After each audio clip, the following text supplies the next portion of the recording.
host. I'm a good boy. All All right, right, here we go. This is our we're show. ready. Gus, you want to take it away? Yeah. So hello everybody. Welcome back to Bear Down Breakdown. This is probably the most exciting episode we have had. This is the best episode we probably will have in a minute. My name is Gustavo, your host, with my co-host. Ronan Clark. And ladies and gentlemen, today we have scored some pretty big guests. I'm not going to lie. We have been reaching out to a lot of people. We have pretty much just stuck our necks out there and we scored a lot of really big fish today. So we're going to be going over today with the Bears picks. The Bears picked Colston Loveland at number 10. Kind of a surprise to everybody. It's pretty shocking. We're going to be getting reactions from Nicholas Moreano, Bears reporter, big Bears reporter. We're going to be also getting some reactions from Swift Sports Network. Now, this guy I've been watching for the longest time. I've been watching him since I was in high school. And when we had initially created the Bear Down Breakdown Twitter account, he was one of the first people to follow it. And he was showing us some love. And so I reached out to him and I said, hey, just day two of the draft when we host Bear Down Breakdown, would you want to come on? And he said, sure. He's been so cool about this. We are so thankful to Swift Sports, Nicholas Moriano, and also to new friend of the show, Jacob Infante. And Mr. Who's Infante, battle we too? reached out to him for a comment, and he said that he would be open to coming on the show. So, ladies and gentlemen, we might be having Jacob Infante either live in studio or having him call in next episode. So make sure to stay tuned with that. But with that, let's get right into it. So, Colston Loveland, the Chicago Bears have selected Colston Loveland, tight end, Michigan. Gustavo, what are your thoughts about this one? Yeah, so we were together with this. I was quite upset. You saw my reaction. We seen it Yeah, you happen were not yesterday. happy. I was not happy at all. I was very much in disagreement. Of course, mulling over it after a day, you kind of learn a little bit more. But going back to my initial reaction, I was very upset. When I heard them say the Bears select Colston Loveland, I was like, what? Colston Loveland? If we wanted a tight end that bad, I was like, why don't we take Warren? But, I did some mulling over, did some research, like any good person would do, right? Instead of being in Hmm. the range acts like I was doing. I did research, and yeah, you know what? I'm not fully against it yet. I need to see it first, and for me to like it, because I'm still gonna have my doubts about it because it just it didn't feel necessary at that point yet. I felt like we could have traded down and gotten some more value. I don't think the Colts would have taken him, especially if they would have taken Warren. I would have preferred maybe to trade down with maybe Denver, maybe somebody else, try to get Loveland. I was quite disappointed with how it came out, but for me personally, I think we would make something work with him, especially as him as a pure inline. He's a very refined route runner, very refined pass catcher, and he really his weaknesses are what we have Cole Kmet for. Not great at run blocking, a little bit small, not too big on the weight. However, that's what we got Cole Kmet for, and I trust Ben Johnson to kind of bring him in the Sam Laporta role. So I think this is exciting, especially bringing on another pass catcher for Caleb Williams. Yeah, I definitely agree with that. Your reaction was not the best. Yeah, You were you very, seen you were it. very angry, and you were on the phone with one of your buddies while it was going on, and I already had the pick. I had the pick about what, 5 minutes before So they called it, you did, and I you was did. trying not to spoil it for you. But man, Mhm. that was one that you have to come around to it. The Colston Loveland pick is simply just a Ben Johnson pick. That is what it is. The fact is, Ben Johnson wanted to come in, he wanted to make a splash, and Ryan Poles knew that. And so when he brought him on, he had been a part of the scouting process, he had been a part of everything that they had been doing, and they had found that Colston Loveland was their guy. Now, we had found that, according to data, he had a higher RAS score than Tyler Warren, indicating that the Chicago Bears have focused a lot of their draft process on the relative athleticism score, which we here at Bear Down Breakdown had developed a way to calculate that score using different assumptions and different just data that's available. We plug it into an AI and then it runs it for us. And we were able to find with these different players and find scores for what would not be available, since they didn't run the 40, since they didn't do a shuttle cone. Like, let's say with Cam Scatabo, we were able to do that with him. We were able to do that with Kelvin Banks. We were able to do that with Genty. And one thing that we found that was surprising with Genty was that he scored surprisingly low. He had a 7.0 on the relative athleticism score. Now, this doesn't directly indicate the fact that he's a bad player. Let's make that very clear. He is not a bad player by any means. However, athletically, which is something that Ryan Poles has focused a lot on, either to our benefit or disadvantage, look at Velus Jones, he scored a 7.0. Now, compared to guys like Tyler Warren, like Colston Loveland, they all scored in the high eights to low nines range out of 10, meaning that they are very athletically gifted players. Now, Ben Johnson was looking for some guy to fill in that Sam Laporta spot in the team. That is Colston Loveland. He's quick, he's fast, not much of a blocker, but you don't need it, like you said, with the Cole Kmet. So, honestly, after a little while, you come around to the pick, you start to like it a little bit more. You start to realize the history that Ben Johnson has with tight ends. The writing was on the wall. We just chose to not read it. He was a tight ends coach for Miami, tight ends coach for where else? It was In Saints college as well.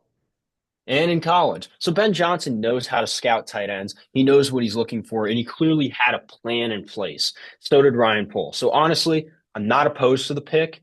I was a little bit frustrated at it when it first came out, but to be honest, I've come around to it. I like Colston Loveland. He seems like a really high character guy.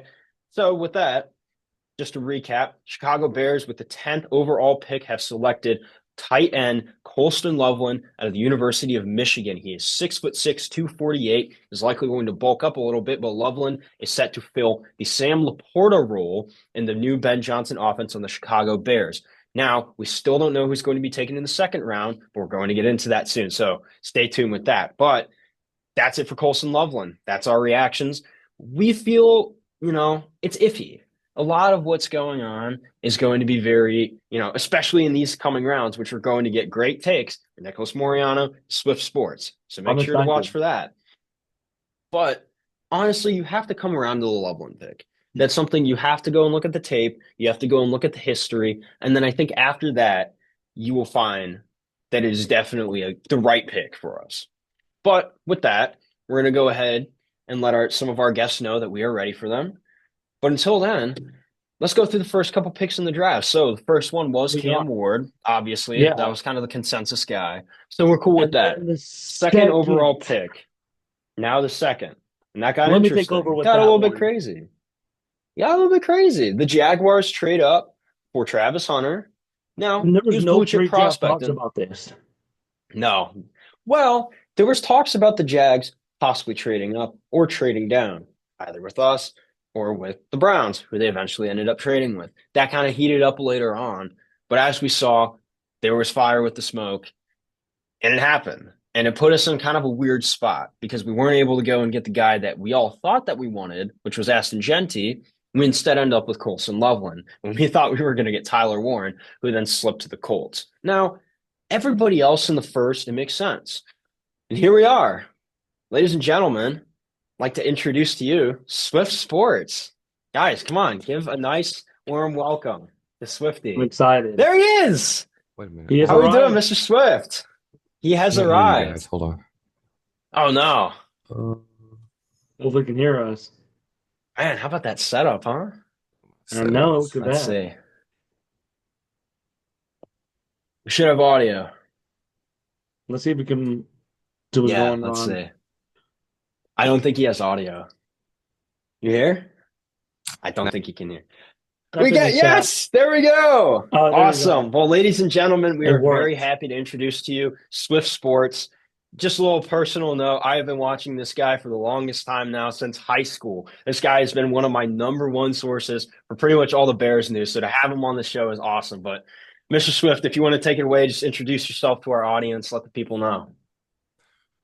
What's going on, guys? I'm Swift. I have my own channel on YouTube, Swift Sports Network. I'm honored to be here. I'm so excited about the Bears draft and ready to talk Bears. This is probably the biggest day for me in the draft. We have more picks tonight, so that easily makes it more exciting. 3 picks instead of 1.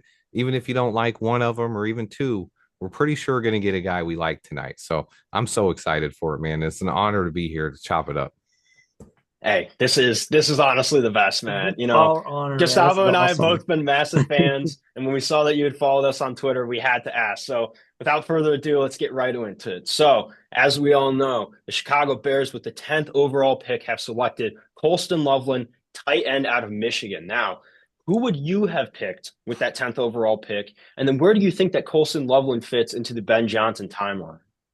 Oh man. Okay, so let's see.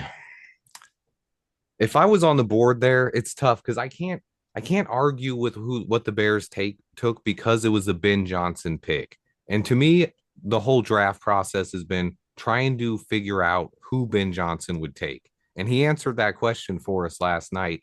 And he got us a guy who's a dynamic weapon, a guy who can stretch the field. He has incredible hands, and he's going to be a mismatch all over the field. He's too fast for linebackers. He's too twitchy, runs too good of routes. Honestly, a lot of scouts have said he's a top 5 route runner in this class, and that's putting him in with all the wide receivers, just a top 5 route runner. And that's, you got to view him as more than a tight end. What he is for this offense is he is a downfield weapon for this passing attack. He's going to help Caleb Williams. He's going to help us score more points, and he's going to help this offense grow. And that's the biggest thing that I'm looking forward to. Yeah, I mean, we definitely agree on the fact that Colston Loveland is definitely going to be that downfield threat. Definitely not a blocking type of guy, but we definitely felt that with that pick, he kind of fits that Sam Laporta role. Because you and I had talked about a lot of his comps were Sam Laporta, and we felt that that was kind of what the plan was with Ben Johnson. Now, on to tonight, the juicy meat of all of what we've been waiting for, picks 39 and 41. Now, you and I had initially talked about who we had liked, but I would love to share with our audience here who you think that we should pick at 39 and 41. So take it away. Man, I think we're in such a beautiful position here because there's so many players that I like.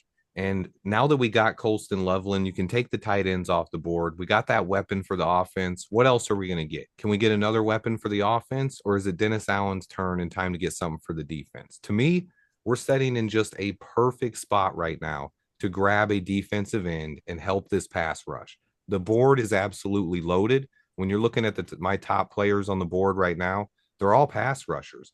Excuse me, sorry. And my favorite player on the board, Nick Scorton. He's Texas A&M. Anyone who's not familiar with him, 10 sacks last year at Purdue. Then he played at 250 pounds. And then he transfers to Texas A&M, puts on more weight. He bulks up to 280. He's better against the run, but he only had 5 sacks this year. If he would have came out last year, he's a first-round pick. This year, he's available in round 2, and at the combine, he dropped back down to 250 pounds. I think that's what he's going to play out in the NFL, but he also has that potential to bulk up if that's what a D coordinator wants. He is a guy that is my favorite pick on the board, but there's other pass rushers too. You got Mike Green, led the nation with 17 sacks last year. I only judge his film. I think personally he's probably off the Bears draft board because of off-field concerns, but if you just look at the tape, he's worth the pick. But then you also have Donovan Izaraku, who had 16 and a half sacks last year. He's the guy who's a little bit undersized, but he still can play the run pretty well due to his ability to slip blockers and make plays. He had 21 tackles for loss last year too. He's not going to come in and hold up as an edge defender, but I like him. And so I think one of those edge rushers, and then there's probably 8 to 10 more names you can throw out there, like Princely Umanmielen, Jack Sawyer, Braden Swinson, and a bunch more. So I think you've got to get one of those pass rushers. And then I look for Ben Johnson to find his running back. And we have DeAndre Swift. I don't think that's going to play into it. Ben Johnson's going to say, what running back do I want for this offense? Travion Henderson makes a lot of sense.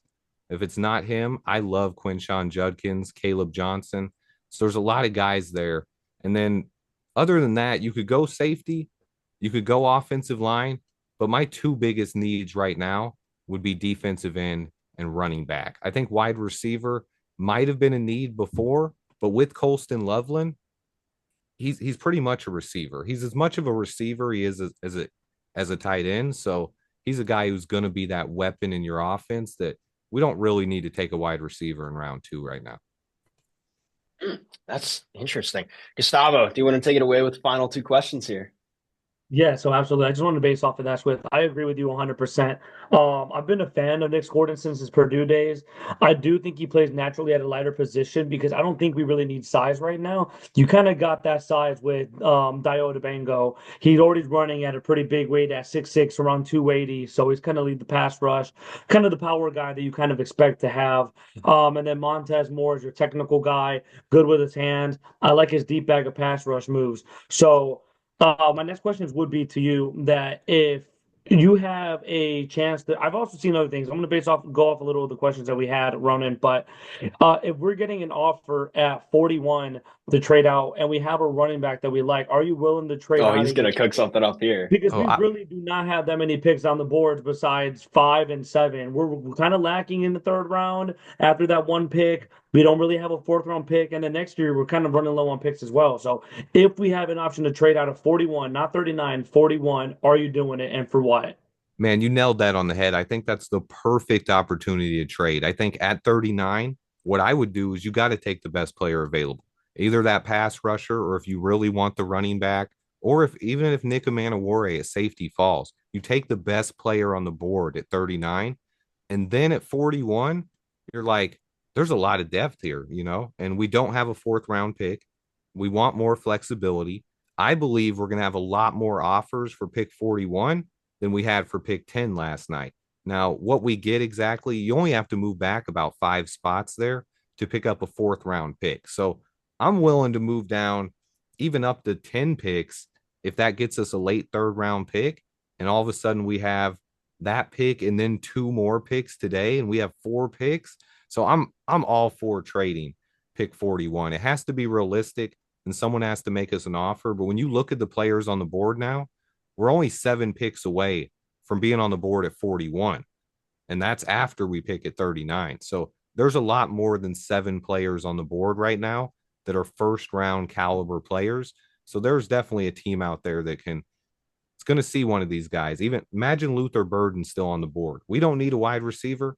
Luther Burden's a top 15 pick for a lot of people. We could definitely, I wouldn't mind if we took Luther Burden, but that's where I'm leveraging another team and I'm making a move back, getting some extra picks. So I love that thought process, and that's probably my ideal scenario for tonight. You grab your best player, and then you trade down, and you grab 2 more players later in the day.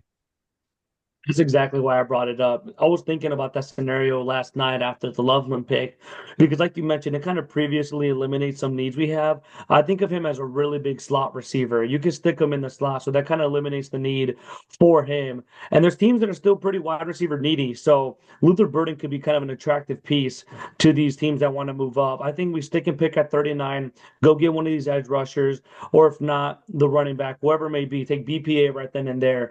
But at 41, you can leverage it out very nicely because I think there's just so much depth in this draft class that you don't have to stay at 41. There's nothing stopping us from getting another third round pick, maybe a fourth round pick, us throwing in maybe a third, or not a third, my apologies, the second and maybe like a fourth or fifth next year, and leverage no more picks in the third and fourth because now you're able to go ahead and fill multiple positions.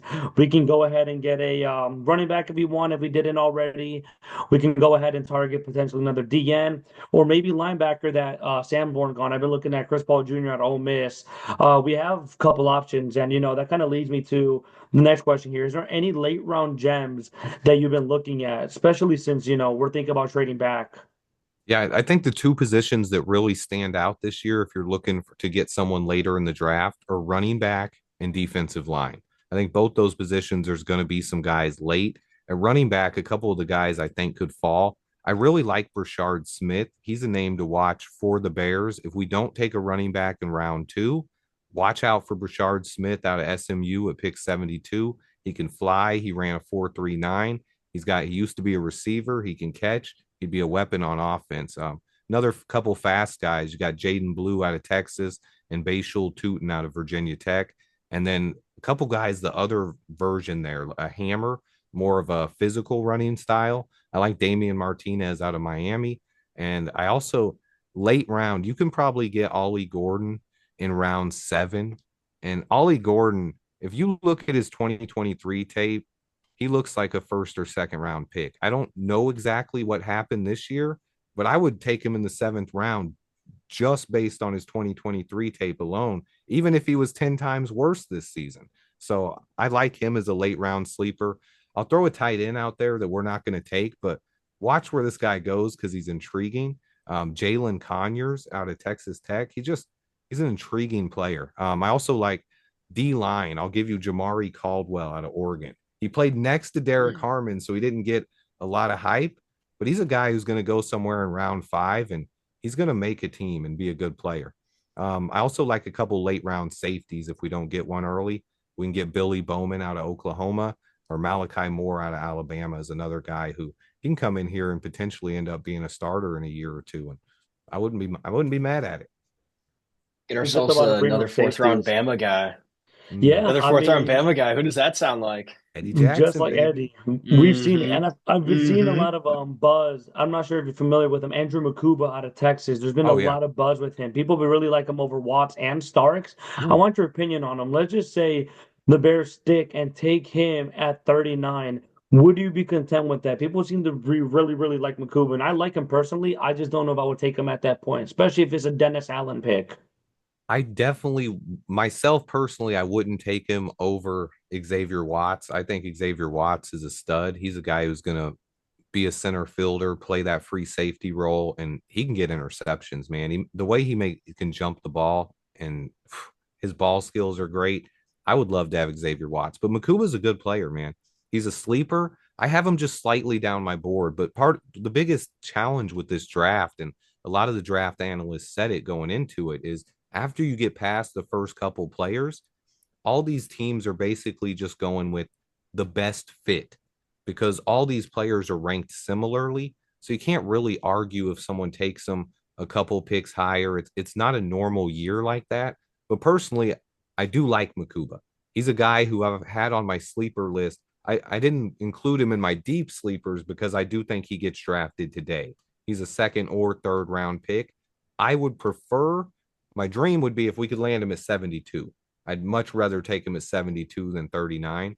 But can I guarantee he falls to 72? I can't. He definitely could go in before we get to pick there. So that's the risk we have to take if we don't take him there and we really want him. Absolutely.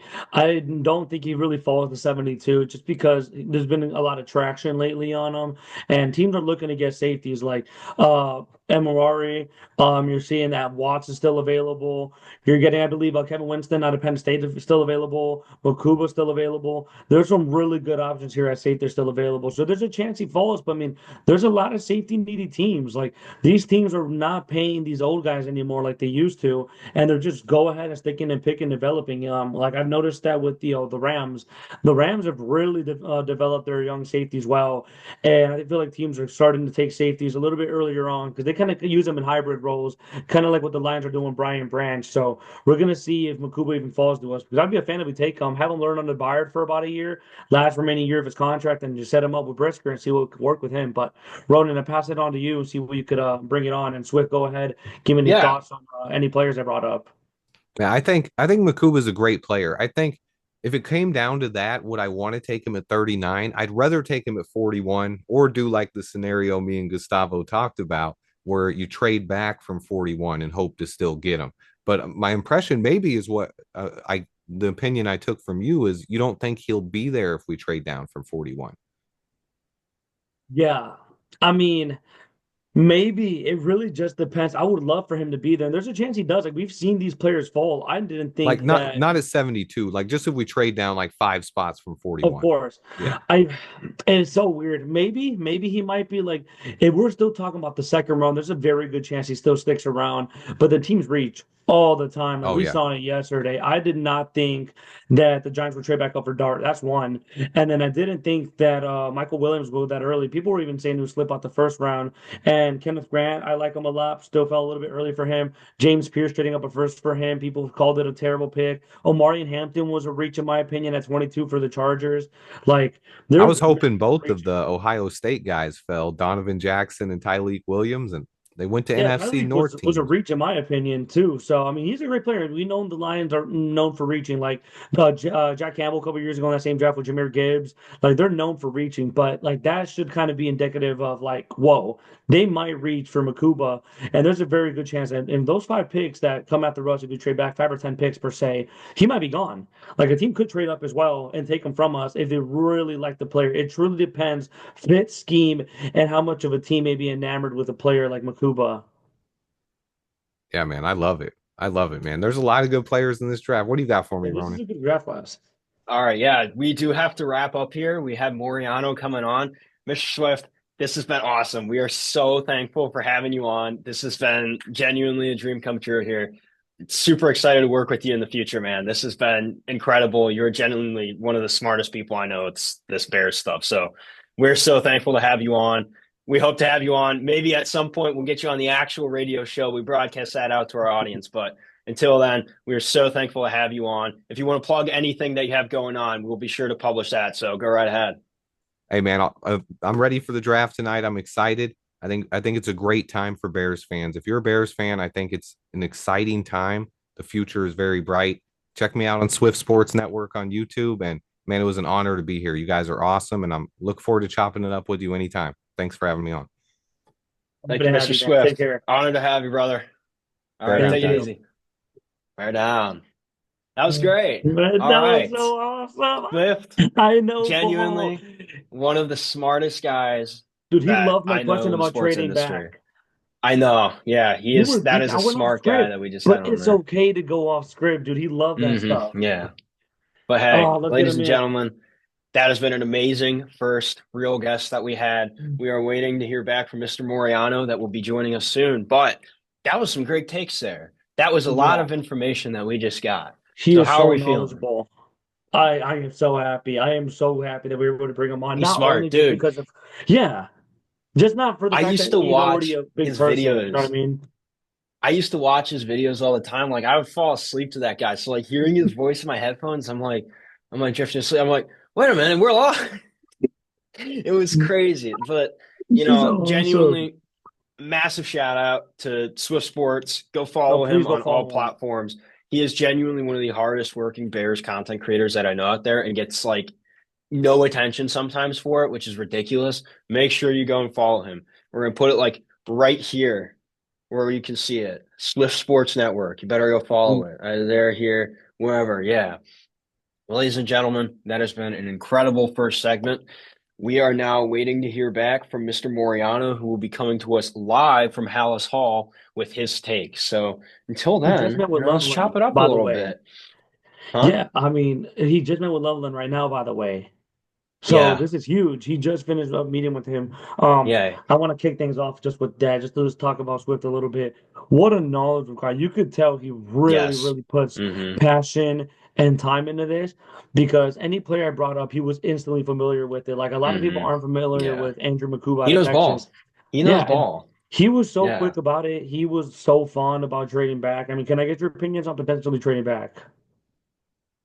I did not consider that. I felt that we were comfortable at 41.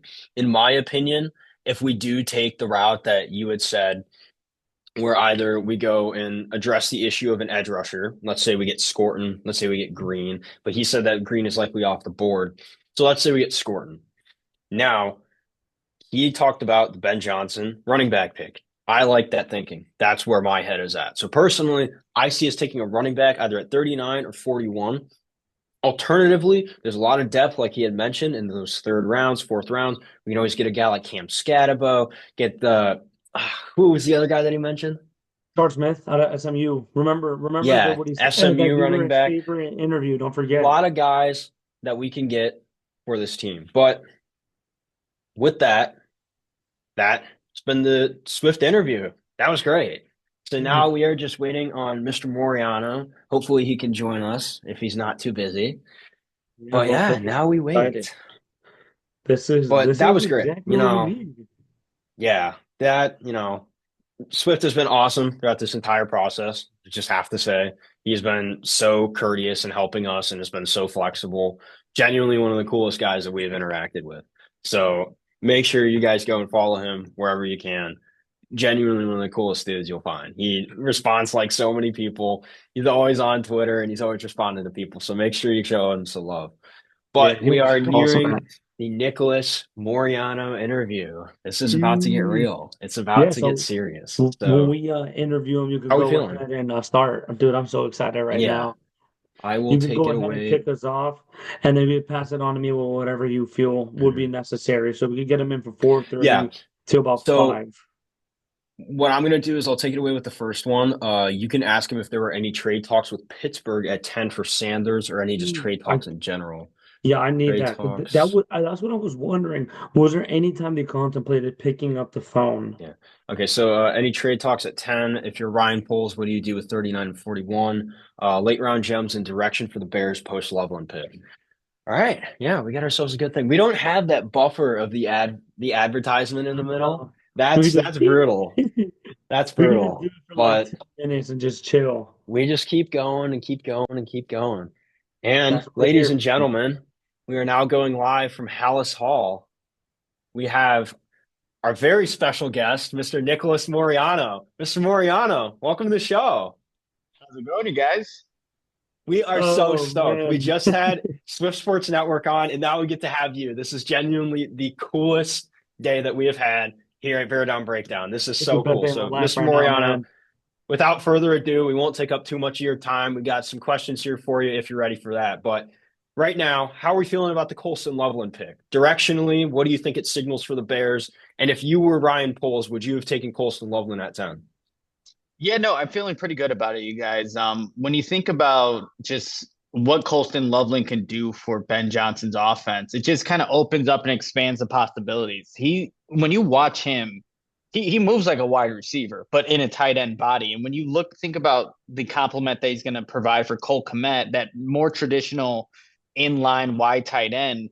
If you're Ben Johnson, you're just thinking, well, how can I utilize a guy like this? So when I saw that pick come in, it wasn't too much of a surprise because I think if anything, people were maybe expecting a guy like Tyler Warren, and I get that, but hindsight's 2020. If you think about it, Warren, Komet, are they a little bit similar in their game? Probably. So when you're looking at how you could best elevate Caleb Williams in year two, help out Ben Johnson, you give him another weapon. And if they probably didn't feel comfortable with the tackles that were available, we kind of heard the speculation of wanting to move up, but this draft is catered around this 39, 41 spot that we're going to see him select a little bit later. So they didn't want to move up with the picks, and you get to, I'm not even going to say settle, you get to choose the guy that you feel is best can fit in your offense. So I like the Loveland pick, and we just got a chance to hear from him not too long ago here at Halas Hall, and he's I think Bears fans are going to like the type of character that he also provides too. Yeah. Gustavo had a very interesting reaction to the pick of Loveland. He was not terribly happy, but it's one that you have to come around to. You have to Mm-hmm. understand that Ben Johnson, tight ends coach with Miami, tight ends coach with the Saints, he has that history behind him with knowing tight ends. So it comes as no surprise to us that we picked him there. But we had felt that Tyler Warren, at least I had felt personally, that Tyler Warren was almost too much of a tight end one and didn't really fit, like you had said, with the vision of having him in the slot, with the vision of having him kind of be almost like a wide receiver of sorts. Now, I want to hand it over to Gustavo. He had some questions also about what you had mentioned with pick 39 and 41. So, Gustavo, if you want to take that away. Yeah, so it is an absolute pleasure to have you. You don't understand how happy I am right now. Just before anything, would you prefer to us call you Nicholas, Nick, Mr. Moriano, Mr. M, any specific ways to refer to you? You know what, Mr. Moriano sounds like I'm super old, so we can just go Nick, you guys, and that's perfectly fine here. Awesome. We just wanted to Awesome. be, polite and formal because we were like, should we call him that? I was like, he's gonna think, you know, I hate when people say Mr. and say my name. So I We got wanted to to show keep some that. love for the fellow DePaul alum, Yeah, we had There to. we We go. had Yeah, to. yeah, We for had to sure. talk to you, DePaulia, man. DePaulia grad. How about that? Yeah. Yeah, yeah. Beautiful. So, So when you Gustavo, do you guys, want to take it yeah, away? when you guys reached out about Yes. coming out, I'm like, of course. I mean, you got to help out. Hello, Blue Went Days. there for grad school, It's been so so appreciate it. awesome. Oh, It's dude, been you are so awesome. amazing. We're Thank so you thankful so to have you much. on. Yeah, no, This is so we're big really for our appreciative show. of you. And, that But really showed Gustavo, me. Yeah, I'm gonna do it. So 39 thank and you. 41. I got you. So thank you. Just before that, I'm gonna actually hold on for that in a minute. When Mm, we were at 10, off script. right? I was Mm. thinking about it. Shador was still on the board, and of course he slid a whole round, of course. But was there any trade talks at all? Like, was there any team picking up the phone and saying, "We're pounding the table for this guy," or not even just Shador, but any player at that moment? Because a lot of Bears fans were complaining that, hey, why are we picking and here should we try to get back and get some value? Was there any call for any quarterbacks at the position that you may have known of? What was going on at that time?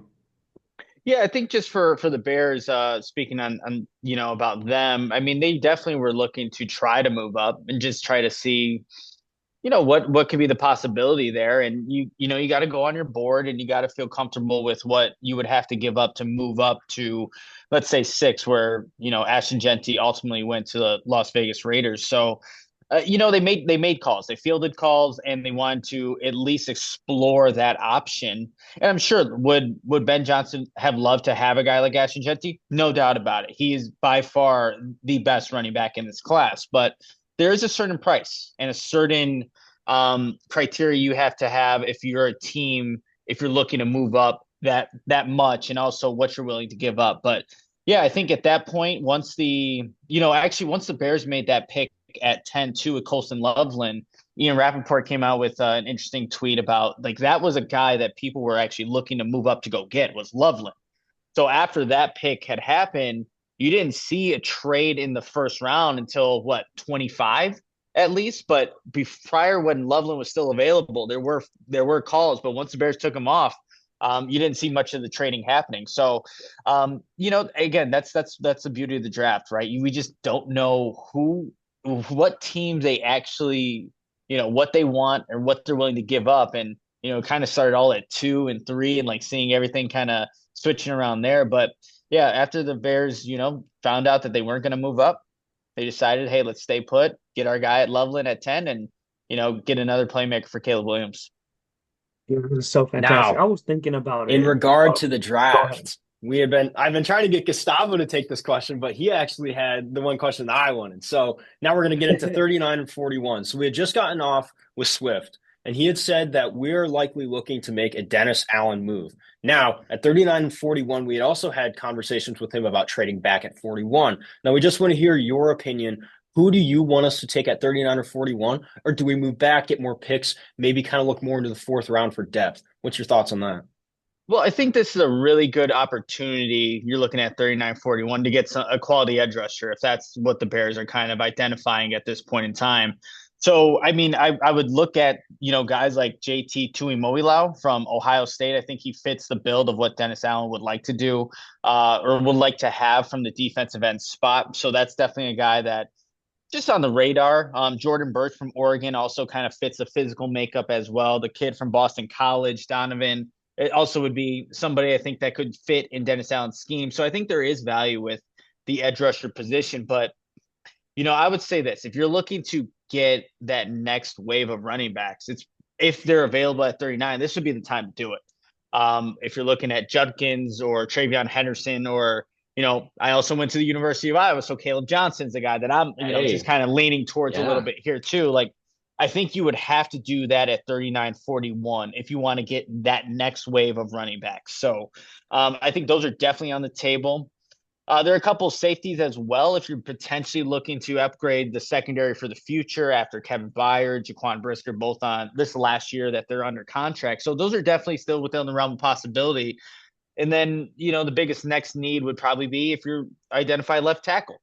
If you're not too comfortable with Braxton Jones's injury, I know Ryan Poles, Ian Cunningham have spoken openly about Karan Amagaji and the confidence they still have in a guy that is, just finished his rookie season. But Ariante Ursi from Minnesota is a huge human being at 6'6", 331. If they identify that as somebody that you want to throw into the mix at the left tackle spot, like, the thing is, there are options here. And there are options that, fit what the Bears have needs at this point in time. And that's why ultimately they didn't want to move up. They probably are feeling good at where they're at. Is a trade down possible? You can't rule it out.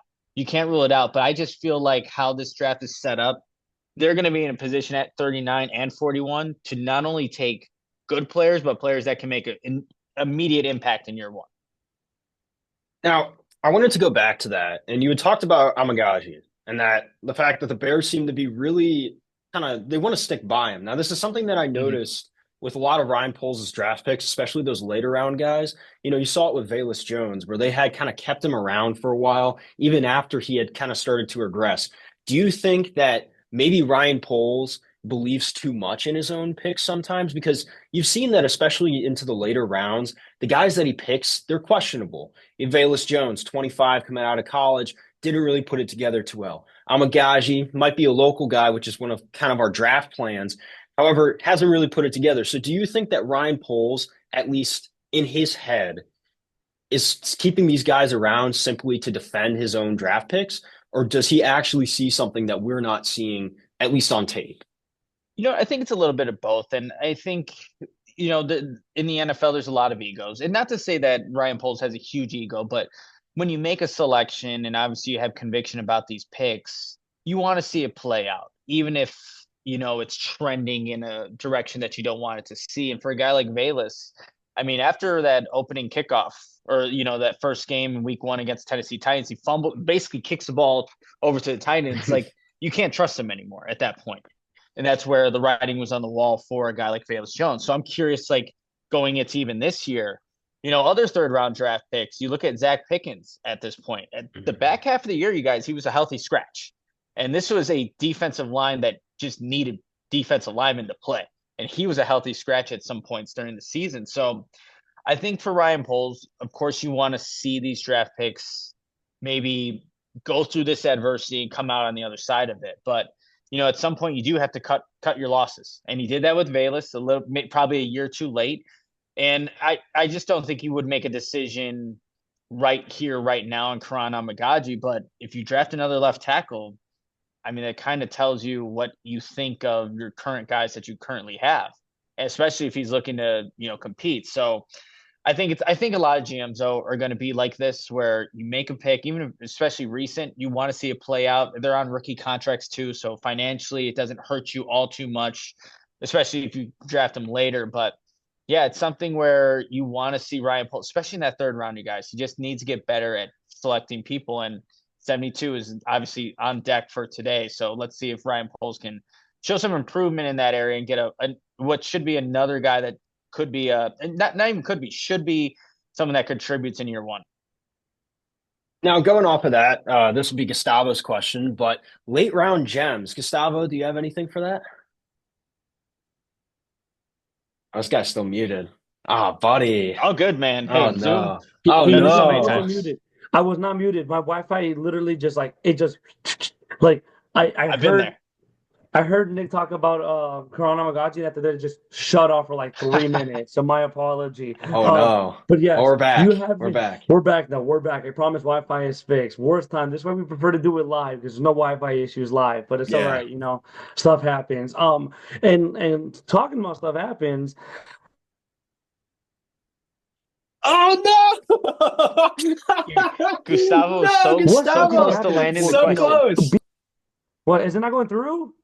It's not going through. Gustavo, I might as well just ask it here. So what we're looking to hear from you is, who are your late round gems in this draft? Now, hold on. There's been a lot of guys that we have kind of picked out for ourselves, but we wanted to hear from you. Who are some late round draft picks that you would prefer the Bears to take, where and why? Yeah, so I guess it depends. Obviously, like if they haven't addressed an edge rusher today, in obviously the second or third round, someone that I've just done a little bit of homework on and see that maybe he can get him in round 5, obviously day 3. But Tyrion Ingram Dawkins, the Georgia edge rusher, that's going to be another guy. Like, I'm just looking at some of these physical makeups: 6'5", 276.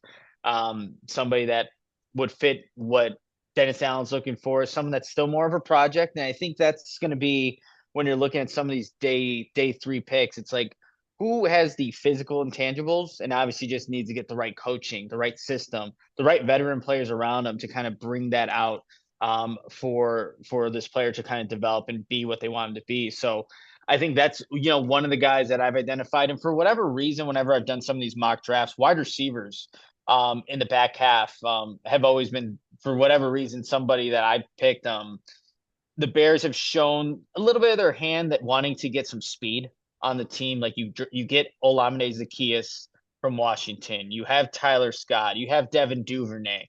So these guys that have this speed element. So a guy like Arian Smith from Georgia as well. Another guy that I think, maybe if you get in the 7th round where he seems to fall, like that could be an option for the Bears if they're looking to just add another playmaker. Obviously, no guarantee to make the roster, but someone that you can potentially use if you want to just stretch the field vertically to open up some of the things for some of these tight ends. underneath. But just two of the guys, but it's all going to depend too, like what the Bears obviously do today, round 5. But I wouldn't be surprised as well to also see an interior offensive lineman at some point drafted just to get some more depth there. All right. Well, that was my final question. Gustavo, do you have anything else? Can you hear me now? Sure can. Um, Yes. I finally got it. So yes, you asked about LeBron James. Yeah, so that was kind of my point now. From here on now up until the start of the season, what's a move that you like to see? Oh, that's Like to see brutal. Ryan Poles do. Maybe I'll Yeah, finish likely. the We'll run with question that. short. We'll run with that. Yeah, Yeah. you know what? I think the biggest thing is we need to see Joe Tooney extended here. I think that would Is be it a good move for Ryan Poles to do.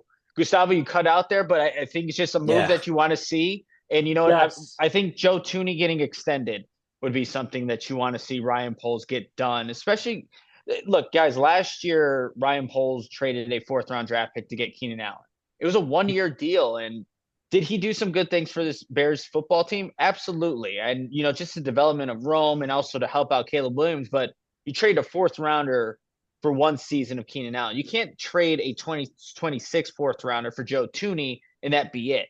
You want to see him get extended, solidify that left guard spot for not just the 2025 season, but hopefully 2 more years at least after this. So if you get that done, I think that is the next priority checklist for Ryan Poles. And he said that that would be something that they're looking to do here pretty soon. So that would definitely be next up on the board of things to look at for the Bears to accomplish as they, finish this draft and kind of go into mini camps and get ready for the 2025 season.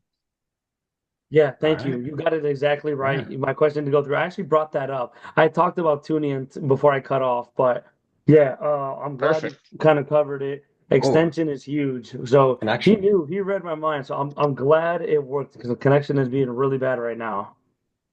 Well, Mr. Moreano, this has been an incredible honor to have you on. Real quick before you go, though, can we get a shout out to Bear Down Breakdown? Oh yeah, everyone's got to check out Bear Down Breakdown. You guys better invite me another time at some point during the season or whenever. Like, let me know. Oh, Obviously, we're here right now doing this, but yeah, love to do it. And anytime, honestly, I can help. Not only to Paul to Paul's students, but anybody. Just let me know. But Bear Down Breakdown, absolutely. Let's go. Let's go, man. We're hey, happy. We want to bring we you back will on. definitely take you up on that. We are so honored to have you, Mr. Moreano. Your expertise means so much to us. We are so thankful to have you. Bear down and get home safe from Halas Hall. I know Lake Forest can get a little bit dangerous out there, so be safe and best of luck with the rest of your work. If you have anything you want to plug before you go, though, now is that time. Yeah, no, appreciate you guys. I'll probably be here. Like I left Halas Hall yesterday around 12:52, so it was pretty late, but love it. Got to do it. But no, if anybody wants to follow my work, you can just follow my Twitter at Nicholas Moreano. I literally post everything on there. Do YouTube stuff and some writing here and there. But yeah, appreciate you guys, and definitely reach out again, and we'll do this again sometime. All right. We are Glad honored, to Mr. have you. Moreano. Thank you so Have a much. nice All right, you day guys. and best of luck with round 2. Appreciate it. See you guys. See ya. Dude, that was awesome. That was All great. right.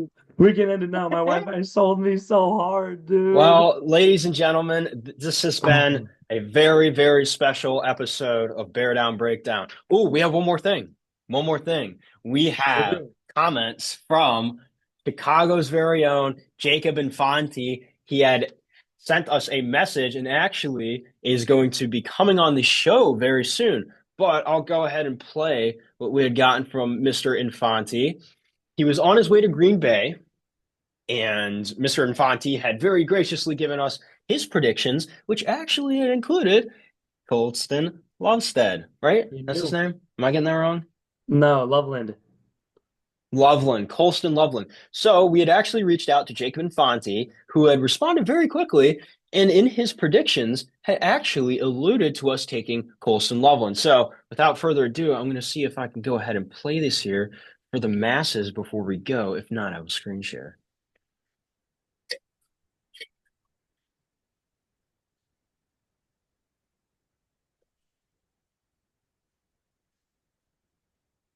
Playing it right now. Yeah, it's on. I don't really hear it. Okay. Not hearing it. So we have comments from Jacob and Fonte. I'm going to go ahead and share my screen here. Actually, I need to pull up music. I need you to go Because ahead and it's, get that kind because I didn't hear it, and it's good for people to have to hear it. I know, I know. All right, We let's need go we need you to ahead and lock get in. this pulled up here. I can just go ahead and put it in the post editing. But without further ado, ladies and gentlemen, that has been easily the best episode of Bear Down Breakdown that we have had. We are so incredibly thankful for all the guests that we just had on here. Swift Sports, Nicholas Moreano, Jacob Infante. Everybody has just been so amazing to doing this. And, this has been such an amazing experience being able to speak with these guys and interact with them and how gracious that they've been. I mean, Gustavo, do you have anything else to say? I'm so happy. My Wi-Fi is telling me right now. Can you still hear me? I still hear you. Yeah. My Wi-Fi is terrible at this moment, so it might be telling me to cut it short. But yeah, it has been Yeah. absolutely amazing. We just want to give massive shout outs to them because they, like I told you on text, like they really did not have to do this. They did not have to take time out of their day to, cut us in a very busy draft schedule. So I'm beyond grateful for them, and we're gonna make sure to shout them out very often in all our pages and LinkedIn Yeah. as well. Well, with that, ladies and gentlemen, that has concluded this episode. We are very thankful if you are watching this If not, I wherever want you're us to. watching this. And yeah, let's go ahead and end that recording.